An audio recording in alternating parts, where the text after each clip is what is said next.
बिस्मिल्लाहिर्रहमानिर्रहीम, अस्सलाम वालेकुम। अली सलमान जी टीवी के तमाम नाज़रीन को जी स्पोर्ट्स के वर्ल्ड कप स्पेशल शो में खुश आमदीद कहता है, जहां ड्यूरिंग द वर्ल्ड कप रात के इस महफिल को सजाते हैं आपके लिए और बात करते हैं उस दिन खेले जाने वाले मैचेस के बारे में और साथ साथ वर्ल्ड कप से जुड़ी और पाकिस्तान क्रिकेट से स्पेशली जुड़ी खबरों के बारे में। और जैसा कि आप के इल्म में है कि आज आईसीसी वर्ल्ड कप का पहला सेमीफाइनल मैच खेला गया, इंडिया वर्सेस न्यूजीलैंड, और यहां पर इंडिया ने 70 रन के बड़े मार्जिन से न सिर्फ कामयाबी हासिल की बल्कि चौथी मरतबा वर्ल्ड कप के फाइनल में पहुंचने में कामयाब हुआ। जबरदस्त परफॉर्मेंस रही टीम इंडिया की कि जहां पे विराट कोहली आज वनडे इंटरनेशनल में सबसे ज्यादा सेंचुरी बनाने वाले प्लेयर्स में उनका शुमार हो गया। 50 उन्होंने वनडे इंटरनेशनल में सेंचुरी बनाई और अपने पेशरो सचिन तेंदुलकर को उन्होंने पीछे छोड़ दिया। इसके साथ साथ मोहम्मद शामी के जिनके कैरियर पे उनकी निजी जिंदगी पे सियाह बादल मंडला रहे थे, उन्होंने बड़ी जबरदस्त परफॉर्मेंस का मुजाहरा किया और 7 विकेटें हासिल की और साबित किया कि किस्मत बहादुरों का साथ देती है और जिस तरह से जो मुश्किलात जिंदगी में आती हैं उनको अगर आप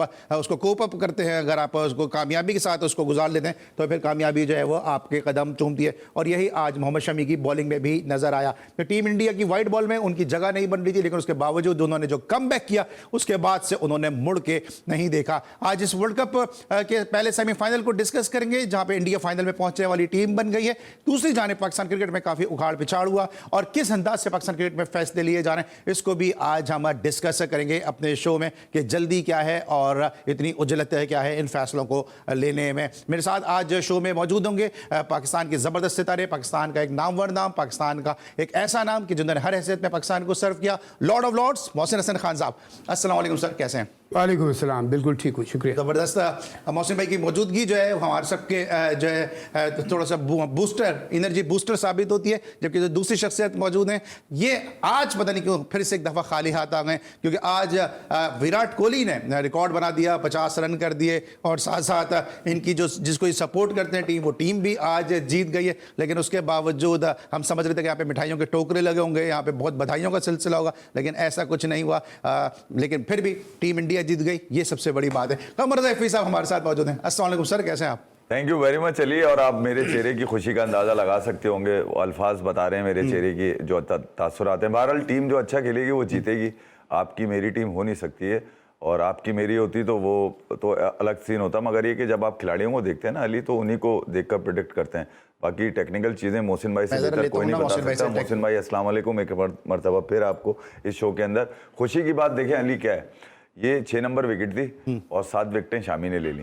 मैं ये कह रहा हूँ कि ये कहाँ से लाते हैं ये वाली बॉलें जो इनके बॉलर्स को विकेटें दिला देते हैं। मैं ये हसन रजा ने नहीं बताया कहाँ से? नहीं, हसन रजा से मेरा सवाल है ना, मैं जानना चाहता हूँ हसन, ये बता बेटे जरा ये कहाँ से आ रही है बॉलें जिनसे 7-7 विकेटें ली जा रही हैं और हमारे इसके साथ बेचारे के साथ वर्ल्ड क्लास नहीं। अली एक छोटी सी बात कर दूं, फिर मोहसिन भाई से पूछ लीजिएगा।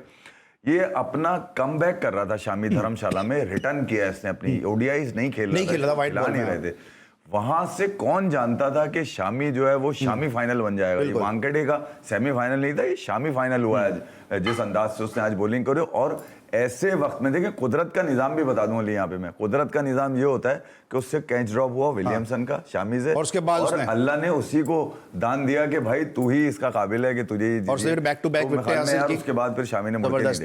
मोहसिन भाई के साथ जरा इस मैच को एनालाइज करना शुरू करेंगे, मैच समरी दिखाएंगे कि इस मैच में हुआ क्या, जहां पे टॉस जीतकर टीम इंडिया ने पहले खुद बैटिंग करने का फैसला किया। दिखाइए जनाब मैच समरी के क्या रहा इस मैच में, जहां पे टीम इंडिया ने टॉस जीता और टॉस जीतने के बाद पहले खुद बैटिंग करने का फैसला किया। 397 रन का पहाड़ जैसा स्कोर टीम इंडिया बनाने में कामयाब रही। विराट कोहली अपने कैरियर की 50वीं वनडे इंटरनेशनल सेंचुरी बनाने में कामयाब रहे, 117 रन की निकली। शहरियार अय्यर की एक और सेंचुरी इस टूर्नामेंट में, 80 रन की नॉट आउट इनिंग। गिल की अगर अनफिट नहीं होते तो डेफिनेटली ये भी आज सेंचुरी स्कोर करने में कामयाब हो जाते। रोहित ने 47 रन की नहीं खेली, जवाब में मतलूबा टारगेट कोशिश के बावजूद न्यूजीलैंड की टीम हासिल नहीं कर सकी, क्योंकि मिचेल के 134 रन की इनिंग रायगा गई, 69 विलियमसन के रहे। शामी जिस तरह फीबाई भी बात कर रहे थे कि 57 रन के बाद 7 विकेट, कैरियर बेस्ट उनका रहा और इस तरह 70 रन से टीम इंडिया टॉस जीतकर भी इस मैच को जीतने में कामयाब रही। मोहसिन भाई सबसे पहले तो ये डिसीजन, वानखेड़े में आप काफ़ी खेले भी होंगे, ये डिसीजन टॉस जीत के पहले बैटिंग करना और फिर रोहित जैसे बैट्समैन के आउट हो जाने के बावजूद उस मोमेंटम को लेकर चलना, फिर विराट कोहली ने जिस तरह संभाला है, क्या कहेंगे, किस तरह से एनालाइज करेंगे इस पूरी बैटिंग को? देखिए, सबसे पहले तो मैं यहाँ एक बात तो पहले कह दूं कि इंडिया अभी तक जिस तरह गेम प्लान, बैटिंग, बॉलिंग और जिस तरह टीम गेम प्लानिंग के साथ ज़बरदस्त क्रिकेट खेली है उसको उन्होंने कंटिन्यू किया आज। और हालांकि फंसे थे एक जगह पे, उसमें बाद में बात करेंगे, लेकिन फिर कम बैक कर लिया। विराट को इसने ओपनर इनके रोहित शर्मा ने, शुभमन गिल ने बड़ा ठीक ठाक स्टार्ट दिया। प्लेटफॉर्म कहाँ सेट हुआ अली? रोहित शर्मा ने कमाल की इनिंग्स खेली, हालांकि वो अफसोस कर रहा होगा कि मैं 40 कुछ पे आउट हुआ हूँ, वो चाह रहा होगा मैं कम से कम 80-100 पे जाऊँ, लेकिन जो कमाल का उसने डोमिनेट किया। देखिए आपको एक और, मैं जब बैटिंग, इन्होंने एक और बड़ी कमाल की इन्होंने चीज़ की जो करना चाहिए, हर कोई करता है। वनडे क्रिकेट में वैसे भी बैटिंग विकेट बनती हैं, इन्होंने बैटिंग विकेट परफेक्ट बना के उसके ऊपर क्या किया कि दूसरी टीम की बॉलिंग को तकरीबन 50% नीचे कर दिया। ठीक है, इनकी बॉलिंग इतनी कमाल की बॉलिंग ये कर रहे हैं, इनसे बिल्कुल बुमराह है आज, हालांकि उसको सिराज थोड़ा पिटा है, शामी ने तो आज कमाल कर दिया, लेकिन और साथ में कुलदीप, फिर यादव, ये क्या करते हैं, ये अपनी कंडीशन को बड़ी खूबसूरती से इस्तेमाल करते हुए, हालांकि पिच में आपको कोई देखें बायस बना नहीं था, ये नहीं था कि पिच कोई फेवरेबल, परफेक्ट बैटिंग विकेट जैसे वनडे या T20 में होती है बनाई। उसके ऊपर इनको क्या है, उनको सूट क्या करता है, इनकी बैटिंग चलती है। न्यूजीलैंड की बॉलिंग को इन्होंने आज जैसे दिखाया कि कोई बी नहीं बल्कि C क्लास बॉलिंग साइड हो, इतनी कम, और not because of bad bowling, because of ज़बरदस्त batting. Rohit to start with, Shubman Gill दोनों गए, तो शुभमन ने बाद में आके 18 नॉट आउट भी किया। उसके बाद जो विराट जिस तरह टीम को लेके चला है, देखिए उस टीम को मैं इस तरह समराइज़ करता हूँ, बड़ी देर बोल सकता हूँ, लेकिन aggression, patience, control and command, ये लेके वो इनिंग्स लेके उसने इस तरह वो लेके चला, और फिर जाके उसने 100 किए। वो भी अफसोस में था कि मैं 100 पे क्यों आउट हो गया, मैं 50 ओवर तक क्यों नहीं गया। लेकिन उसकी कमी, एक कमाल की बात और क्या है, जिसको कहते हैं आइसिंग ऑन द केक, जो सोने पे सुहागा, श्रेयस, उसकी जो सेंचुरी थी, रोहित के बाद जाने के उसने टेम्पो को नीचे नहीं जाने दिया, उसने वहीं से कंटिन्यू रखा। इतने ज़बरदस्त उसने शॉट्स, इसमें 4 भी 6 भी उठा के खेले, और प्रॉपर शॉट्स। और श्रेयस देखिए, अब क्वालिटी देखिए, शुभमन गिल को देख लें, नया लड़का, उसके साथ फिर आपके जो राहुल ने कमाल की इनिंग्स खेली है, 40 कुछ की। फिर ये जिसने श्रेयस ने क्या ज़बरदस्त इनिंग खेली है। तो मैच देखिए, मैचिंग देखें, कोहली को और इसको रोहित को, ये यंग लड़के कितनी खूबसूरती से मैच कर रहे हैं। That shows the class of batting lineup की। ठीक है, बैटिंग विकेट थी उसमें। अच्छा मौसम में ब्रेक पे भी जाना होगा। जिस तरह राहुल द्रविड़ के बारे में ये था कि जैसे ही वो पहुंचे, मुंबई पहुंचे, वो फौरन ही जो है वो स्टेडियम चले गए। कुछ लोग ये भी कह रहे हैं कि जी स्टेडियम जो पिच जो थी वो चेंज करा गया, इंडिया ने अपने फेवर में पिच कराई। लेकिन अगर पिच फेवर में इंडिया ने अपने कराई है, तो इब्तिदा में तो कहीं ना कहीं इंडिया भी फंसा हुआ नजर आया। इस तरफ श्रेयस की बात करें, 35वें ओवर, पूरा 35वां ओवर मेडन खेल गया। नहीं देखिए, फिर क्या ये लोग बस अजीब अजीब, मुझे समझ में नहीं आता क्या बातें करते हैं। एक चीज़, अगर आपको रेडियो पे आप कमेंट्री सुन रहे हो तो मुझे समझ में आता है, उस ज़माने में छुप जाती नहीं बातें, कि पता लगा कमेंट्री में कुछ और बोल गए। टीवी पे आपको पिच नज़र आ रही है, आपको दोनों के साइड। और देखिए, जब सेकेंड इनिंग में बारी आई है, लाइट्स के अंदर जब थोड़ा सा इसलिए कि यहाँ ओस की प्रॉब्लम होती नहीं, धुंध द्वारा पड़ती नहीं, तो और भी ज़बरदस्त बैटिंग विकेट हो गई थी सेकंड बैटिंग में, जब न्यूजीलैंड बैटिंग कर रहा था। तो यहाँ पे इंडियन बॉलर्स को क्रेडिट जाता है कि उस पिच के ऊपर, हालांकि आज सिराज की पिटाई हुई ठीक ठाक, और उसकी शामी ने शुरू में बहुत ज़बरदस्त नया गेंद किया। नया गेंद करने के बाद अब मैं एक बात ज़रूर कहूँगा, इफ़ी ने बड़ी अच्छी बात की, कुदरत का निज़ाम होता है। आया ज़बरदस्त, इसने बॉलिंग की, 2 आउट करके ज़बरदस्त स्टार्ट दिया। उसके बाद एक सिटर कैच इसका विलियमसन का, बिलीव मी नॉट, अगर आज इंडिया हार जाती ना, तो मैं सोच रहा था कि इस बेचारे के ऊपर खुदा न खास्ता ये बात ना आ जाए कि इस कैच की वजह से कोई भी होता उसकी जगह, उसके कैच की वजह से हम मैच हार गए। वापस कम बैक किया उसने, आते ही पहली ओवर में 2 आउट कर दिए। ठीक है, उसमें कुछ शॉट्स भी खेले गए जिसकी वजह से, लेकिन जब शॉट्स उल्टे सीधे खेले जाते हैं अली, जब खेले जाते हैं जब बैट्समैन कमाल की बॉलिंग कर रहा है। अच्छा, ये हाइलाइट्स दिखा रहे हैं, बता तो दिया मुझे, करें कि हाइलाइट्स दिखा रहे हैं। कैच ड्रॉप हुआ है जो उसकी आप बात कर रहे हैं। हाँ, नहीं कैच, अब ये देखें, ये कैच, आई मीन ये कैच ऐसा था कि, और इस वक्त इनका ये लोग बिल्कुल ही प्रॉब्लम में थे। विलियमसन इस टाइम पे आउट होता ना, तो यकीन करना अली, इनको 160 170 करना मुश्किल हो जाता है। और बिल्कुल यहाँ पे क्योंकि 187 रन थे, उसमें 2 आउट थे। फिर भाई जो सारी बातें तो मौसम में नहीं कहती हैं, लेकिन आज आपको लगता है कि कमेटी की टीम जीत गई है? क्योंकि यही होता है कि जो टूर्नामेंट कराते हैं वही अमूमन टीम टूर्नामेंट जीतता भी है। तो मुबारक आपको, कमेटी की टीम जीत गई आपकी। देखिए यार, मुबारकबाद रोहित शर्मा और उसकी तमाम मैनेजमेंट को, उसकी टीम और तमाम मैनेजमेंट को, और उन तमाम फैंस को जिन्होंने दिल गुर्दा अपना रखा हुआ था। बड़ा मुश्किल। मुबारकबाद BCCI को, मुबारकबाद जय शाह को, एक टीम बाहर भी तो खेल रही है ना, जो जनरल टीम खिला रही है। क्रिकेट के लोग हैं, मैं उनको दूंगा, क्योंकि खेल ये भी क्रिकेट के लोग हैं, खेल से ही पहचान बनती है। देखें यार, सबसे पहले जो आपने बीच में ऐड किया कि यार वो जो पिच का मसला था, भैया पिच जैसी भी थी, मैं ये कह रहा हूँ उस पर 398 रन बने, 620 प्लस छक्के पड़ चुके हैं। ये फिक्स होते हैं छक्के क्या?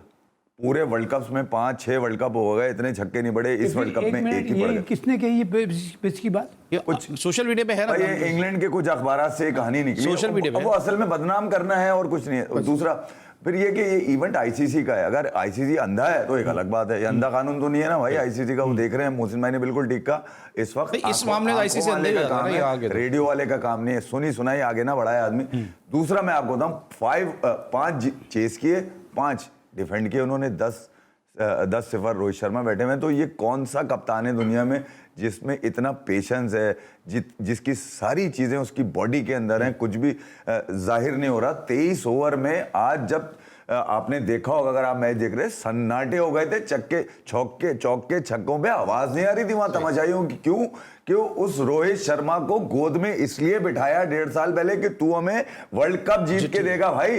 इसलिए रोहित शर्मा के चेहरे पर जो तासुरात, वही उसकी आवाम के ऊपर तासुरात। क्यों? उसको डर इस बात का है कि मुझे अकाउंटेबल होना पड़ेगा, मुझे बताना पड़ेगा। भाई आज विलियमसन भी हारा है, उसने ना तो अपने बॉलर्स को डिस्क्रेडिट किया, ना अपने फील्डर्स को डिस्क्रेडिट किया, वो तो तारीफ करके गया। तो जब आप अपनी टीम बनाते हैं तो उनको ओनरशिप भी लेनी पड़ती है अपने खिलाड़ियों की। ओनरशिप नहीं लेंगे आप इसी तरह रास्ते में इसी तरह फारिग हो जाएंगे, जैसे पाकिस्तान की टीम हो गई, आ गई वापस। ओनरशिप भी लेनी पड़ती है, टीम बनाते हैं, मौसम में बैठे जाते थे। मौसम में इंडिया में फिल्में बहुत अच्छी बनती है ना, आपने वहां हीरो थे आप तो वहां पे, है ना? ठीक है, मोहसिन भाई ने भी इस बात को इंडोर्स कर दिया। मोहसिन भाई ने भी इंडोर्स कर दिया, मोहसिन भाई ने भी इस बात को इंडोर्स कर दिया कि इंडिया में फिल्में बहुत अच्छी बनती हैं। अब ये कोई अपने पे नाले, मैंने वैसे ही पूछ लिया कि इंडिया में फिल्में अच्छी बनती है ना। ब्रेक लेंगे, जब ब्रेक के बाद वापस आएंगे जरा पाकिस्तान क्रिकेट पे बात करते हैं।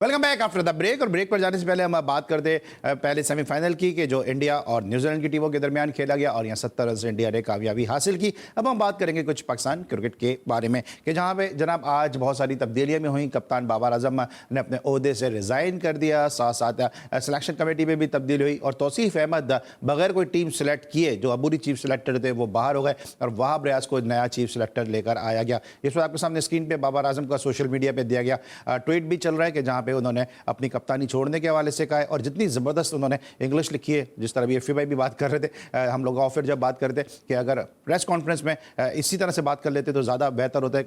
एक जेस्चर ज़्यादा कि प्रेस कॉन्फ्रेंस वो करते और साफियों के सवालात के जवाब देते, लेकिन बार उन्होंने सोशल मीडिया का सहारा लिया। इसके साथ साथ एक और पेशरफ हुई, जनाब हफीज़ जो है वो डायरेक्टर क्रिकेट आ गए हैं और मिकी आर्थर और जो दीगर उनके सपोर्टिंग स्टाफ है उसके लिए कहा गया जनाब वो एनसीए में खिदमत अंजाम देंगे। लेकिन सवाल ये पैदा होता है कि इतनी जल्दबाजी पाकिस्तान क्रिकेट बोर्ड को है क्या? क्योंकि बाबर आजम के आने से पहले, मिकी आर्थर से मिलने से पहले ही मुलाकातों का सिलसिला शुरू हो चुका था और हर वो शख्स के जो लाहौर पहुंचता था वो सीधा जो था वो चेयरमैन के रूम में जाता था और वहाँ पे फिर कोई ना कोई ऑफर लेकर आ जाता था। ऐसा लगता था कि चेयरमैन के रूम में शायद कुंडी है ही नहीं, वो कभी लॉक होता ही नहीं है, जो जा रहा है चेयरमैन के रूम में जा रहा है और कुछ ना कुछ बन के ही बाहर निकल रहा है। तो इतनी जल्दबाजी, इतनी उजलत की ज़रूरत है क्या है पाकिस्तान क्रिकेट बोर्ड में? मौसम जो पैनिक बटन दबाए इस शिकस्त के बाद, हम पहले भी देखते रहेंगे पैनिक बटन, कभी हम बांग्लादेश से हार जाते हैं, हम अपने पूरे क्रिकेट सिस्टम को उलट पलट करके रख देते हैं, कभी हम फिर ऑस्ट्रेलिया के सिस्टम को फॉलो कर रहे होते हैं, कभी इंग्लैंड के सिस्टम को फॉलो कर रहे होते हैं।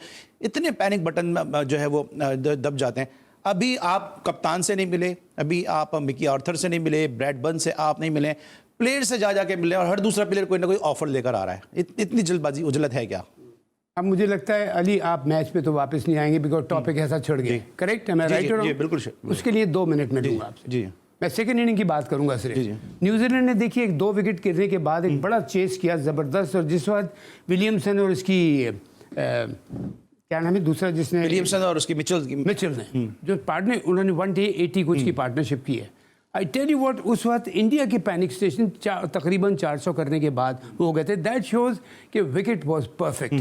तो इसके लिए मैं कहूँगा टोटल क्रेडिट यहाँ जाता है। नो डाउट 400 रन बहुत कर दिए थे, लेकिन अच्छी विकेट के ऊपर। और मैं एक हैरान हूँ कि एक तो लड़के इसमें निशम क्यों नहीं खेला? बड़ा जबरदस्त इनका ऑलराउंडर है, नंबर 7। फिटनेस के हैं इश्यूज। अच्छा, फिटनेस के हैं। तो बहरहाल ये होते हैं गेम फिनिशर, जैसे ये तो अपना जिसने 100 किया है, फिर नाम से दिया डैरिल मिचेल और ये लोग जो है ना, नीशम, इनके हेनरी, और ये लोग, हेनरी को भी इंजरी प्रॉब्लम है। लेकिन उसके बावजूद आप देखें न्यूजीलैंड ने फाइट कैसा किया है। एक पार्टनरशिप, अगर वो विलियमसन बाउंड्री लाइन पे आउट नहीं होता तो बिलीव मी और नॉट, यहाँ पे पैनिक स्टेशन पूरी तरह दब गए थे। That shows the pitch was good, everything was good. लेकिन टोटल जो जीत का क्रेडिट जाता है ना, बिलीव मी और नॉट, नो डाउट बहुत बड़ा टारगेट था, ऑलमोस्ट 400 का। न्यूजीलैंड इतनी स्ट्रॉन्ग उसके केबल नहीं थी, इतना भी नहीं लग रहा था। लेकिन इंडिया की बॉलिंग, फील्डिंग ने उसको कवर अप करके मैच जीता। ये मैं कर रहा हूँ। अब उसमें आपकी उस पर बात आता हूँ। आपने मुझे कहा था कि क्या पैनिक स्टेशन, हाँ, पैनिक बटन क्यों दब जाता है? पैनिक बटन इसलिए दबता है अली, उसकी जो मैं सीधी सी वजह जानता हूँ। जब आप शुरू में मेरिट के ऊपर काम नहीं करेंगे, ठीक है, और जब आपकी हार होगी, बिकॉज बहुत से लोग भी कह रहे थे, मैं उस बात को हल्के उसमें कह रहा था कि हल्की हल्की सी टीमों से जीत के हम लगाया हुआ था कि हम नंबर 1 टीम है, हम नंबर 1 टीम है।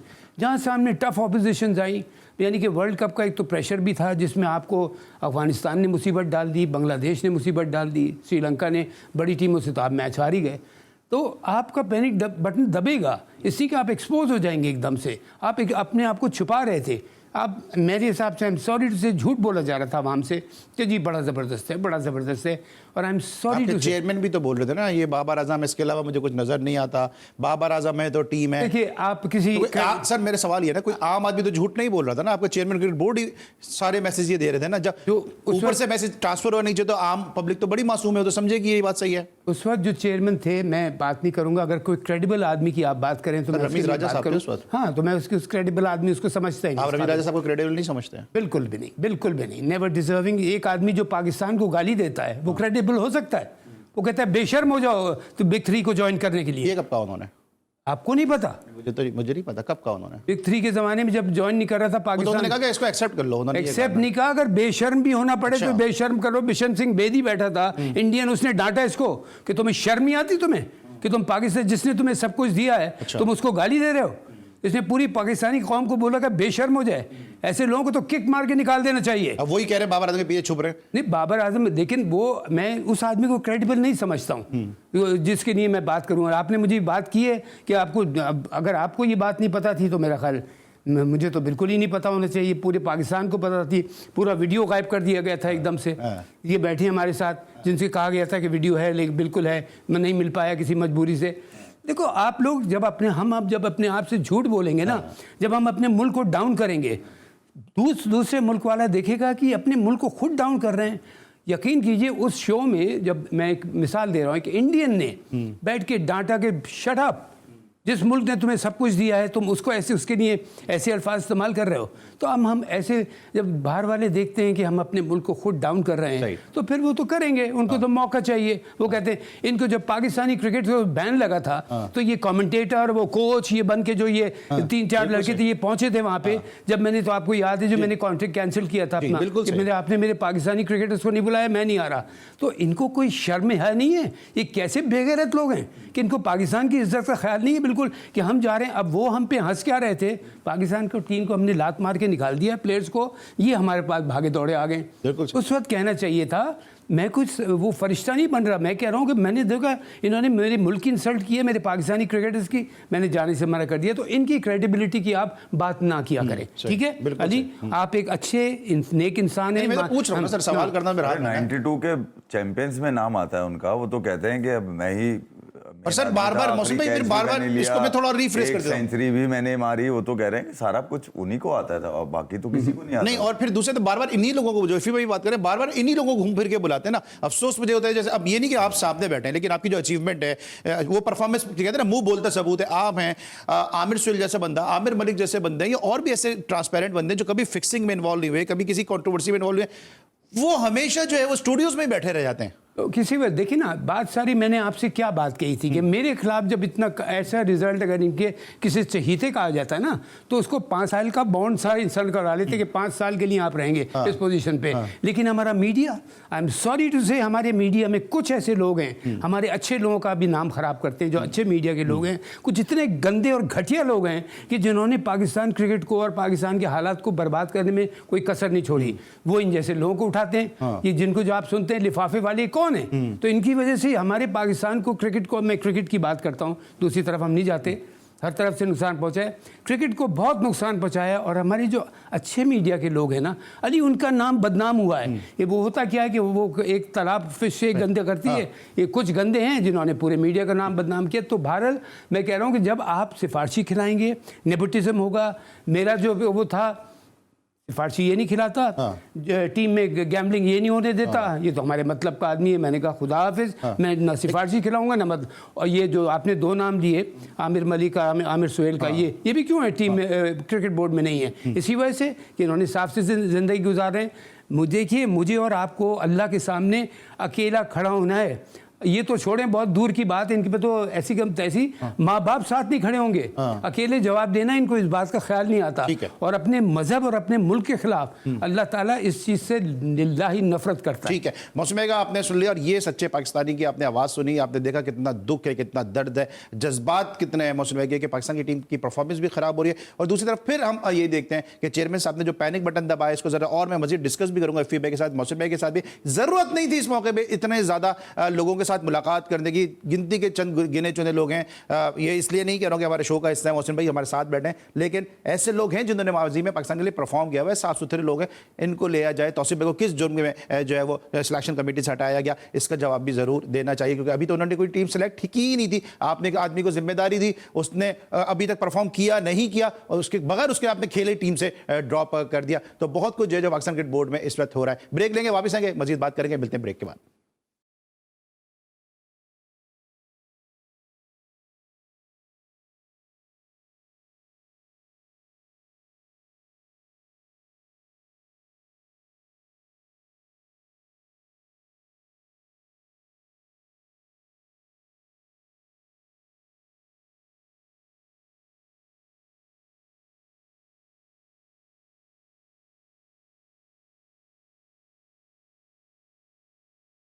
Welcome back after the break. और ब्रेक पर जाने से पहले हम डिस्कस करते हैं टीम पाकिस्तान में जो उखाड़ पिछड़ हुई है शिकस्त के बाद। इफ़ी भाई से जरा पूछते हैं, इफ़ी भाई आप बाबर आजम के बहुत बड़े क्रिटिक हैं, लेकिन मुझे जाती तौर पे मैं ये जानता हूँ, ये बात आज मैं और ये कह रहा हूँ कि जितना दुख इफ़ी भाई को पाकिस्तान की टीम की परफॉर्मेंस से है, उसी तरह का दुख है जो आप लोगों को दुख है। इफ़ी भाई ये बाबर आजम को जिस तरह से एग्जिट किया गया, ये आपको लगता है तरीका थोड़ा सा रिस्पेक्टेबल बना सकते थे और हो सकता था? अली देखिए, टीम्स तो और भी हारी है ना यार, पाकिस्तान की तो नहीं हारी, एक टीम जीती है एक हारती है। बस आपने लड़ना किस बात पे होता है? आपने सिर्फ लड़ना इस बात पे होता है कि यार हमारी टीम ने फाइट कम क्यों की, या हमारी टीम की वीकनेसेस ये थी, ठीक है। इन्हीं बातों के ऊपर बाबर आजम को अकाउंटेबल करना था ना आपने, कि क्यों हार गए, जल्दी एग्जिट हो गया, परफॉर्मेंस क्यों नहीं आई, बॉलर्स वर्ल्ड क्लास लेके गए, तुम खुद नंबर 1 थे, नंबर 1 भी गए।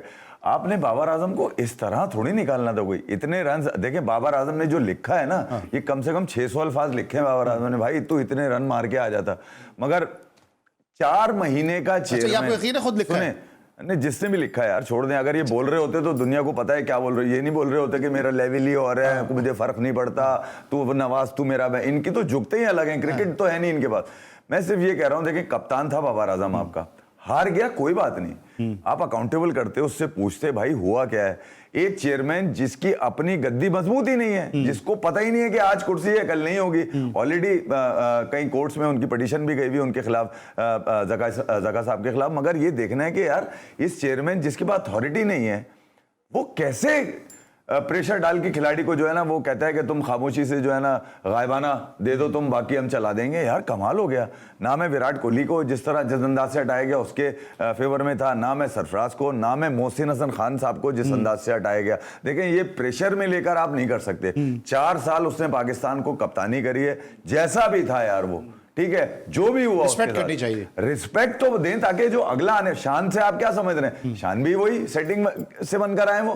भाई तू गेम खेलता होगा किसी जमाने में, अब तो वो गेम है ही नहीं तुम्हारे पास। जिस कदर मौके तुम्हें मिले पाकिस्तान में, किसी दूसरी माँ के बच्चे को मौके नहीं मिले जितने शान को मिले। वो भाई मुझे याद है यार बाबर आजम की प्रेस कॉन्फ्रेंस, जब बाबर आजम कहने लगे हमें मिडिल ऑर्डर में एक आदमी चाहिए, जब शान को लाने की बात की जा रही थी, तो बाबर की प्रेस कॉन्फ्रेंस में यह आया कि हमें 4 या 5 नंबर के लिए चाहिए जो गेम को फिनिश करे। शान क्योंकि ऊपर खेलते हैं तो ऊपर तो हमारे पास जगह नहीं है। 3 महीने बाद शान तैयार होकर आ गए, 4 से 5 नंबर की बैटिंग करके कमाल हो गया यार, आपने 4-5 पे पाकिस्तान से खिला दिया। तो मैं ये कह रहा हूं, देखिए जो बाबर के साथ हुआ वो शान के साथ भी होगा, इससे पहले सरफराज के साथ हुआ, उससे पहले मोहसिन हसन खान के साथ। तो मैं ये कह रहा हूं अगर आपने इस तरह से इज्जतों को, मतलब इदारा हो यार, इदारे में खिलाड़ी को परवरिश की जाती है, उसकी गलतियों को समझाया जाता है, सिखाया जाता है, उसको पैम्पर किया जाता है, कॉन्फिडेंस दिया जाता है। आपने बुलाया, खामोशी से अपने 4-5 हिमायती बिठाए जो दुकानें खोलने के इंतजार में बैठे थे कि मुझे ये वाली जॉब मिल जाए, मुझे ये वाली, मैं इस वक्त रिजाइन इस वजह से दे रहा हूं कि मुझे मतलूबा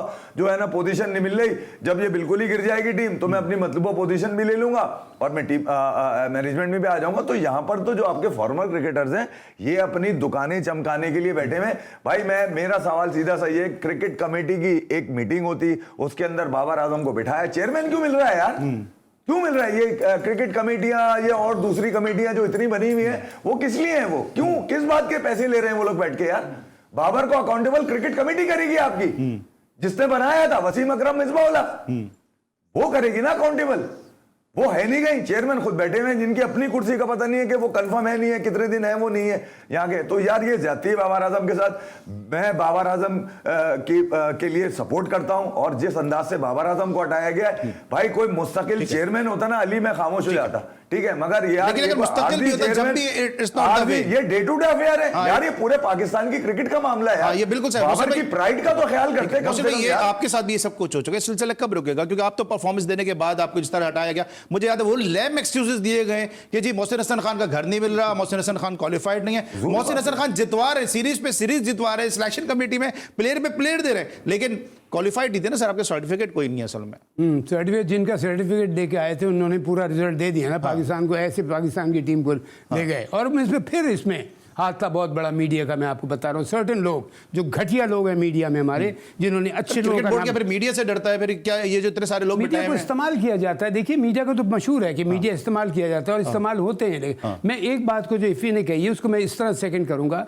देखिए चाहे बाबर हो, चाहे कोच हो, चाहे चेयरमैन हो क्रिकेट बोर्ड का, या जो भी है, ज़का शफ़ है, जैसे भी, अब मैं नाम लेके नहीं कह रहा। बाबर है, क्या था, कैप्टन था, चेयरमैन क्रिकेट बोर्ड है, कोच पाकिस्तान टीम है। मैं ओहदे की बात कर रहा हूँ, कैप्टन, कोच, चेयरमैन, ओहदे की रिस्पेक्ट करें आप, कि अगर आप लेके आप उसे आते हैं बड़ी इज्जत से, फिर आप अगर उसको ऐसे हटाएंगे तो बहुत बुरी चीज़ लगती है, जो इंप्रेशन बहुत बुरा जाता है। जब भी तो लोग कहते हैं कि तुम्हारी सिस्टम में क्यों गड़बड़। सवाल ये है ना, सवाल ये कि मैं जरा ब्रेक से आ जाऊं, फिर आपसे ले लूं ताकि तफसील से मैं बोलते हैं कि यार ये 25 करोड़ का कप्तान था अली।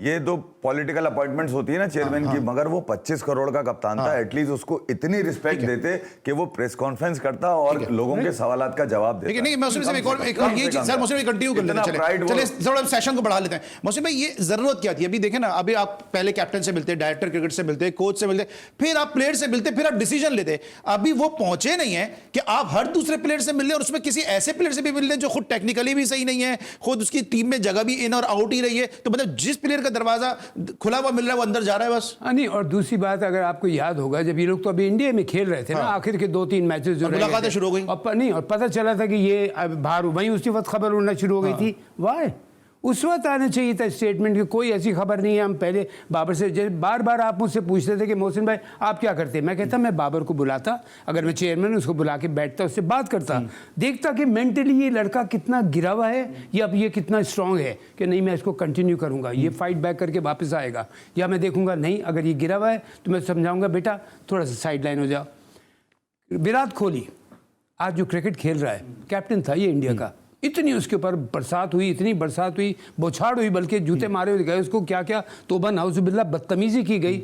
उसने कहा मैं हट रहा हूँ यहाँ से। उसके बाद आके उसने जो सारे जो उसके क्रिटिक्स थे ना, उनको जूता नहीं डंडा मारा है कि तुम मेरे पर क्रिटिसाइज करते थे, ये हूँ मैं प्लेयर। आज वो इंडिया का हीरो बना हुआ है। बल्कि इंडिया का साथ, सॉरी इंडिया का नहीं बल्कि जहां जहां क्रिकेट समझते हैं लोग, सबका हीरो है देखिए वो तो है, समझते हैं, लेकिन इंडिया में भी क्रिकेट को बहुत समझते हैं। एक तो पढ़े लिखे भी थोड़े लोग ज़्यादा हैं, दूसरी ये कि मैं एक बात ही कह रहा हूँ कि उसने, आप क्रिकेट को अपनी परफॉर्मेंस से जवाब दो। आप गेम, आप पॉलिटिक्स मत खेलो कि आपने उसके साथ मिलके कुछ काम कर लिया, इसके साथ मिलके कुछ काम कर दिया। ये हमारे यहाँ एक बहुत बुरी, देखिए मैं जो सिफारिशात की बात करता हूँ ना, जिस डिपार्टमेंट में आपको सिफारिश एक दफ़ा आ गई ना, वो डिपार्टमेंट का डाउनफॉल शुरू हो गया। जिस डिपार्टमेंट में रिश्वत आ गई, वो डिपार्टमेंट का डाउनफॉल शुरू हो गया। This is the problem which we have to face. और मैं इसी वजह से कल भी मैं आपसे दुखड़ा कर रहा था कि क्रिकेट हमारी बहुत नीचे चली गई है। इसको मत और नीचे जाने दें, नहीं तो हमारा अगले टूर्नामेंट में ये हो रहा है कि हम क्वालिफाई कर पाएंगे या नहीं कर पाएंगे। इसलिए कि आप सिफारिशों पे फिर आप एक एक्सक्यूज़ दे देंगे कि ये गलत हो गया, तब ये कर लिया। अब जो आप नया सेटअप लेके आ रहे हैं, मैंने आपसे कल भी कहा था, right man at the right place, सही आदमी को आप सही जगह, आप टॉम डिक एंड हैरी को पकड़ के जहां दिल चाहता है आपका लगा देते हैं, और उसके बाद आप उसको क्रिटिसाइज करके धक्के मार के निकालते हैं। बाबर को आपने सर पे बैठा के कैप्टन बनाया था, मत सर पे बैठाते, आप इज्जत से बुलाते, और जाना था तो बेटा इज्जत से जाओ, तुम थोड़ा सा रेस्ट करो, तुम्हारी हमें ज़रूरत है, तुम्हारे 8-10 साल अभी और खेल सकते हो। तो ये चीज़ बहुत ज़रूरी है, रिस्पेक्ट देना सीखें। ठीक है, इसको जरा कंटिन्यू भी करेंगे, रिस्पेक्ट देना जरूरी है। ब्रेक लेंगे, जब ब्रेक के बाद वापस आएंगे, मजीद बात करते हैं, मिलते हैं ब्रेक के बाद।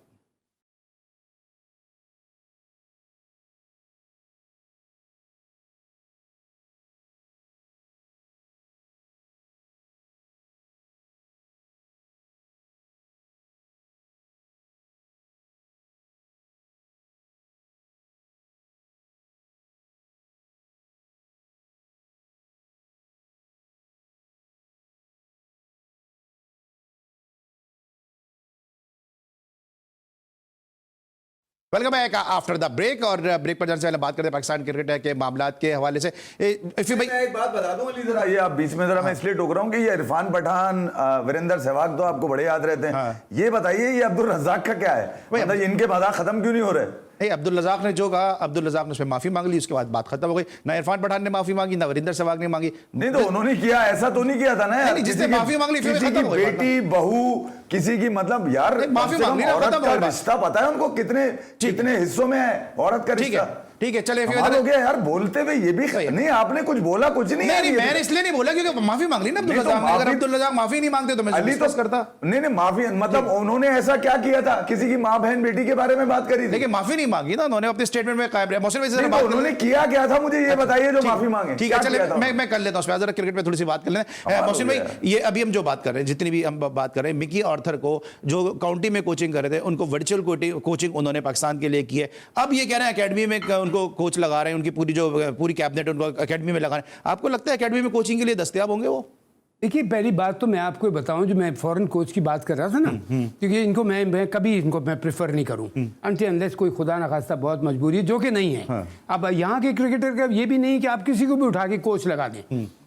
इनको अगर आप बुलाएं, इनको लगाएं आप एकेडमी को, इनको आप दें, इनको आप दें 14-15 साल के, 13-14-15 साल के लड़के कि इनको बनाओ, तुम इस काबिल नहीं होगे, तुम्हें अपनी नेशनल टीम दें।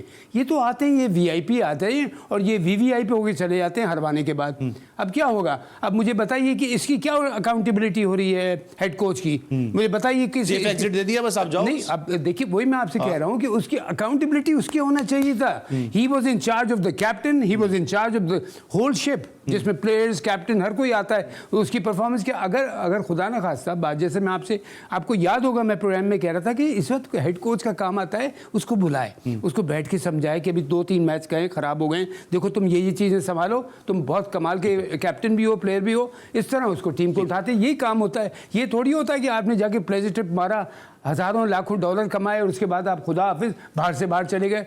ये का यहाँ अकाउंटेबिलिटी होना चाहिए, यहाँ पे अकाउंटेबिलिटी होनी चाहिए। जिस मौसम भाई बात कर रहे थे कि चेयरमैन ने इंडिया में बैठ के पाकिस्तान को कहा, तो मुझे याद था, लेकिन मैंने सोचा जरा मौसम को फ्लाइट के जरा क्रीज से बाहर निकाल के खिलाऊं। मैंने आपको इसलिए नहीं कहा था, मैं चाहता था आप क्रीज से जरा सा आप निकल के खेलें। अच्छा इफ़ी भाई ये बताएंगे, शान मसूद शान मसूद को जो है वो अभी कैप्टन बना रहे हैं। ऑस्ट्रेलिया का टूर इन्होंने खेला है, इन्होंने परफॉर्म किया, पाकिस्तान के कामयाब तरीन। सॉरी एक मिनट अली बेटा, ये तो कोच के ऊपर मुझे तुम अगर क्रीज से बाहर निकाल रहे थे ना, मैं कोच की बात नहीं कर रहा हूँ। नहीं सर, मैं क्रीज पे आपको कोच पे नहीं निकाल रहा था। मैं जो इंडिया में जो स्टेटमेंट दिया पाकिस्तान के खिलाफ उस पे बाहर निकाल रहा था, वो स्टेटमेंट मुझे मालूम है। रमीज राजा साहब की जो आप बात करते हैं उस पे मैं बाहर निकाल यार पहली बात तो देखो, अच्छा शो चल रहा है, उसमें कभी ऐसे नाम नहीं है जैसे जो कि क्रेडिबिलिटी खराब हो। तो मैं ये कह रहा हूँ कि मुझे इस वक्त फिक्र एक शख्स की नहीं है, मुझे फिक्र है पाकिस्तान क्रिकेट की। सबसे बड़ी बात सर, ऑस्ट्रेलिया का टूर बड़ा मुश्किल टूर है। शान मसूद फिर जाएंगे, फिर क्रिटिसिज्म हो जाएगा उनके ऊपर। तो आपको लगता है बाबर आजम को यहां तक कंटिन्यू करना चाहिए था? नहीं यार अली, अगर बाबर आजम से जब आपने उसको जिल्लत और रुसवाई में डाल ही दिया है, मतलब आपने जो उसकी क्रिकेट जो उसके अंदर है वो भी आप खराब कर रहे हैं सिर्फ इस वजह से कि देखें यार, किसी भी कप्तान के लिए बड़ा मुश्किल होता है कि वो एस प्लेयर जब आता है और जिस अंदाज से हटाया जाए, यकीनन इंसानी फितरत है, वो आदमी अपनी तजलील भूलता नहीं है, याद रखता है वो जरूर। हो सकता है वो शायद वो विराट कोहली टाइप की सोच हो उनकी, मगर मुझे आपको लगता है कि ज़हनी तौर पे मजबूत हैं वो? नहीं, ज़हनी तौर पे तो मजबूत होते तो टीम को खड़ा कर लेते। अली ये तो यहाँ तो कमजोर हैं। देखें यार, आप अपनी खामियां ढूंढते हैं अली, और मैं अगर आज इंडिया जीता है तो मैं अगर ये देखूंगा इंडिया फाइनल जिससे खेल रहा है, वो फाइनल जो टीम खेल रही होगी वो इंडिया में इस जीत से उनकी खामियां निकालेगी कि ये खामियां कौन सी इनमें ऐसी हैं जिससे इंडिया को हराया जाए। बाबर आजम थोड़ा सा मुश्किल में रहा, कभी किसी का भतीजा खिलाना पड़ा, कभी अपना दोस्त खिलाना पड़ा, कभी प्लेइंग 11 में रिजवान को 4 नंबर पे खिलाना पड़ा। देंगे प्रेशर में तो वो था, ऐसा नहीं है कि वो नहीं था, और उसी का खुमियाजा भुगत रहा बेचारा। वो मुझे तो बेचारा इसलिए अली, देखो बदलता है रंग आसमां कैसे इस तरीके कार के खिलाफ आप समझे नहीं, ये कोई मुल्क बेचा, मैच हुआ हार गया ना, बस वो आप उस पे अकाउंटेबल करो ना उसको। ये कौन कहता था घंटे का किंग और यूं यार, और वो घंटे आज वो बेचारा हो गया था और रहेगा यार, तो खुदा को माने यार। देखिए आप ही बना रहे थे ना उसको, कंपेयर कर रहे थे। विराट ने छोड़ा कहीं अब कंपेयर करने के लिए, उसने तेंदुलकर को नहीं छोड़ा कंपेयर करने के लिए। मौसम की उनसे बनती नहीं, यूटर्न लेते हैं। मैं एक बात कह रहा हूं अली, देखिए यार, खिलाड़ी को उतना ही अब बताया जाए जितना वो खिलाड़ी है। विलियमसन से बड़ा खिलाड़ी है बाबर आजम। क्या करके गया विलियमसन आज? तो मैं ये कह रहा हूं कि बाबर आजम ने भी तो अच्छा, मुझे मौसम की तरफ आना है, मौसम की तरफ आना है, कभी जरा अकेले में आना, जरा खुशबू लाके फिर इस पे जरा डिस्कस करेंगे। नहीं, मौसम भाई आ गया ना, अभी तो पूछना चाहे तो पूछ नहीं, मैं मौसम भाई की ऐसे मौसम के ऑनर में इतना इसको छेड़ नहीं रहा हूं। मैं जरूरी है कि वर्ल्ड कप नहीं, छक्का अभी भी एक शो करेंगे इस पे बैठ के सुकून से, फिर आप होंगे और हम होंगे, जरा खुशबू लाकर आइएगा, अकेले में आना, जरा खुशबू लगा के। मौसम भाई, ये जो मिकी आर्थर को जो है, ये अभी इतना निकालने की बात भी हो रही है, उनको एग्जिट भी दिया रहा है, लेकिन कान में बातें वो मिकी आर्थर की हो रही है सारी बातें। तो ये क्या मतलब कोई ड्रामा है, कुछ है, क्या है, या आपको फिर एक दफा बेवकूफ बनाया जा रहा है? देखिए, आप इतनी दफ़ा बेवकूफ़ बने तो एक दफ़ा और बन जाइए। ये सिलसिला तो यही चल रहा है ना। अब आप जब देखें सेटअप में, मैं आपसे कल कह कि आप सही आदमी को सही जगह पे लेके आए, हमारे पास हैं। अभी तौसीफ भाई को हटा दिया बगैर कोई सिलेक्ट किए हुए। तौसीफ के साथ, हाँ, वो एक अच्छा क्रिकेटर, नेक इंसान है और बहुत टॉप क्लास, हमारा probably the best off spinner, one of the best, अगर मैं कहूँगा one of the best off spinner Pakistan produce in the world. मैं वर्ल्ड की बात कर रहा हूँ, लेकिन उसको ऐसे, वही मैं बात कर रहा हूँ, आप प्लेयर के स्टेचर को देखें। कि आप उसको पाकिस्तान के लिए जिसने झंडा पहन लिया ना कैप की शक्ल में, फिर उसको आप इज्जत से लेके आएँ, तो इज्जत से अगर हटाना भी है तो इज्जत से उसको खुदा हाफिज़ करें। भाई ये हमारी क्रिकेट को ख़राब किन चीज़ों ने किया है? इन चीज़ों ने ख़राब किया है। इससे मिलके सिफारिश करा ली, इससे मिलके अपनी दोस्ती यारी कर ली। इसे ये जो बार बार चीखते रहता है इफ़ी कि ये दोस्ती यारी की, या वो क्या कयूम की क्या 11 कयूमी कमीशन, कयूमी ले लड़के। हाँ जी हाँ, ये सारे डिफॉल्टर्स हैं जो आपने जिनसे आप बातचीत कर रहे हैं, विच इज़ नॉट फेयर। ये आप पूरी दुनिया को पता है कि कौन डिफॉल्टर है, पूरी दुनिया को पता है, आप नहीं छुपा सकते। लेकिन मौसम में क्या वजह होती है? आप हैं, मैं हूं, इफ़ी भाई, हम बड़ी उम्मीद करते हैं। मैंने पहले भी किसी शो में कहा कि हम जो भी चेयरमैन आता है उससे बड़ी उम्मीदें लगाते हैं, लेकिन कुछ अरसे बाद हमें पुराना वाला अच्छा लगने लगता है, नया वाला उससे भी ज़्यादा खराब साबित होता है। देखिए, मैं तो एक चीज़ में बिलीव करता हूँ, मैं तो उम्मीद जब लगाता हूँ इस बात से जब कोई प्रूफ करके देते हैं, चाहे वो नया कैप्टन हो, चाहे वो नया चेयरमैन हो, चाहे वो नया प्लेयर हो, प्रूफ करके जो अच्छा देगा मैं तो उसको मानता हूँ। मैं बिलीव करता हूँ प्रैक्टिकलिटी में। जब भी मैं कहता हूँ ना, हवाई बातें मत करो, ज़मीनी बातें करो, हकीकत की बातें करो, किसने यहाँ प्रूफ करके दिया है। अब आज मैं विराट कोहली को इसलिए प्रेस कर रहा हूँ कि उस लड़के ने प्रूफ करके दिखाया है कि I am the best, I am the one of the best, if not the best in the world. अगर दूसरे बाबर आजम ने भी प्रूफ करके दिखाया था कि मैं I am one of the best batsman in the world, ऐसे ही नहीं उसने बताया था, या किसी और लड़के के लिए हम अगर बात करें तो आप उसको प्रूफ करने दें। और चाहे किसी भी पोस्ट पे हो, क्रिकेट से कंसर्न होता है, स्पेशली चेयरमैन हो, कोच हो, कैप्टन हो, प्लेयर्स हो, इवन क्रिकेट की जो सिलेक्शन है, देखिए ये सिलेक्शन जो है ना, इफ़ी जो बात करें 25 करोड़ की टीम है ये आपकी और मेरे घर की टीम नहीं है। बिल्कुल सही। 25 crore people of Pakistan, respected people of Pakistan, उनकी टीम है ये। आप उसके साथ खिलवाड़ करते हैं और फिर उसके बाद आप कहते हैं कि ये गलती होगी, वो फिर आप प्लेयर पे डाल देते हैं, कप्तान पे डाल देते हैं, दूसरों पे डाल देते हैं। या फिर किसी इसको निकाल दिया, उसको निकाल दिया। ऐसा ना करें। अगर आप पहले से पहला इससे देखिए, मैं एक बात कह रहा हूँ, मैं कहता हूँ रिपीट, आप मुझे सेकंड करेंगे। एक गलती होती है जानबूझ के करना, एक होती है अनजाने में हो गई। अनजाने में हो गई नो प्रॉब्लम कि हमने इस पर चांस लिया था, नहीं ये प्रूव नहीं हुआ सही, लेकिन एक पता है कि हम गलत काम स्टेप उठा रहे हैं कि और इसके रिजल्ट एक्सपेक्ट कर रहे हैं कि अच्छे आएंगे। It's called blunder, it's not the it's a mistake. Blunder, it's not a mistake. या बिल्कुल। और वो ब्लंडर सहता कौन है? वो आप पूरी आवाम सहती है, जो आवाम देखती है इतनी चाहत के साथ क्रिकेट। लोगों का दिल उचाट होता जा रहा है, मैं आपको बता रहा हूँ क्रिकेट से। सही। इफ़ी भाई, मुझे मौसम के पास दोबारा आना है सेमीफाइनल के लिए। क्विक बता दीजिए, वहाब रियाज जो चीफ सेलेक्टर आए, कभी वो मिनिस्टर बन जाते हैं, स्पोर्ट्स मिनिस्टर बन जाते हैं, अभी क्रिकेट खेल भी रहे, उसके बावजूद भी वो चीफ सेलेक्टर आए। अभी कुछ अर्से पहले उनका स्टेटमेंट आया कि मेरी किट जो है वो मैं पहन उतारने को तैयार नहीं हूँ, मैं भी क्रिकेट खेलना चाहता हूँ। अरे यार अली, देखिए आपने T20 खेलना है और टेस्ट खेलना है। टेस्ट का सबको पता है, कोई जिंदा वापस नहीं आता ऑस्ट्रेलिया। जिंदा मतलब जीत के नहीं आता ऑस्ट्रेलिया से। अच्छा, आप लड़के आ जाए वहां पे, कम से कम लड़ाई तो देना है। लड़ाई क्या हो गया, बराबर करें सीरीज, एक वो जीते। आमिर मलिक ने मेरे शो में कहा हार के ही आएंगे। देखिए यार, एक्सपेक्टेड ही है। अच्छा, अब शान मसूद को आपने एक घड़ा जो पहले किया हुआ था वो भरा नहीं है आपने, उसको भी आपने उसी अंदाज से खुला छोड़ दिया। एक और शान को उठा लिया आपने, जिसके बारे में ये कहा जा रहा है कि भैया कहां से। देखिए मेरे जैसा आदमी जो क्रिकेट देखता है अली रोज की बुनियादों पे, शान कहीं नजर नहीं आ रहा आपको। एकदम से शान का आने का मतलब ये, जो टीम में लड़के होंगे वो जानते होंगे सेटिंग पे आया है। सही है। जब कप्तान आपका सेटिंग पे आपको नजर आएगा तो फिर आप तो यकीनन खिलाड़ियों से आप कैसे परफॉर्मेंसेस लेंगे अपने। तो शान पे बड़ी जिम्मेदारी है। इससे पहले भी लोगों पे जिम्मेदारी थी, जो गए थे 60-70 सालों में जो गए, वो भी मतलब खाली हाथ ही आया, तो शान भी खाली हाथ आ जाएगा, कुछ नहीं। बाकी ये हफीज हुए, ये आपके वहाब रियाज जिनकी बात करें, देखिए आपने 2024 में नवंबर में जाके ओडीआई खेलना है, 50 ओवर की क्रिकेट 11-12 महीने बाद खेलनी है।